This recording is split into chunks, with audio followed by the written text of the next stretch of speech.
In this video I'm going to give an introduction of how a breadboard works, and I've also built a simple LED circuit just to reinforce that.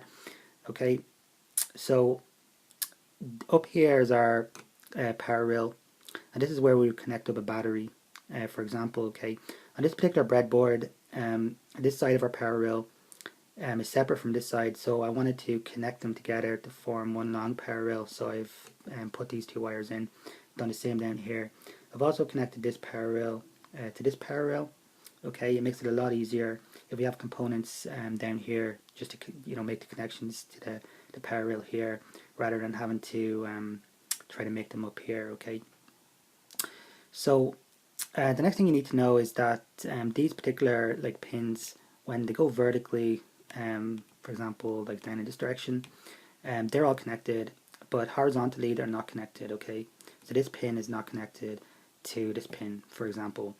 Okay, there's a gap here, and then these pins here are not connected to these pins, okay, because of this gap.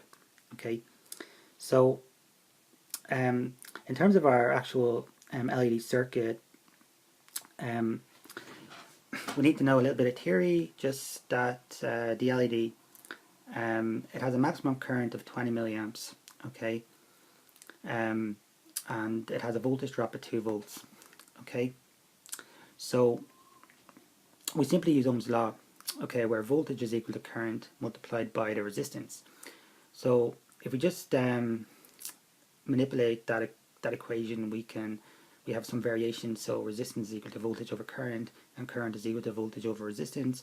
Okay, so I'm using this this variation here. Okay, so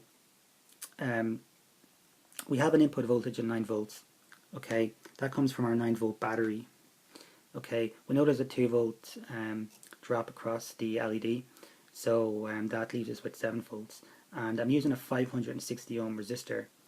Okay, and so that will tell us that our current therefore is 12.5 milliamps. So that is well within the limit of the current that you can use.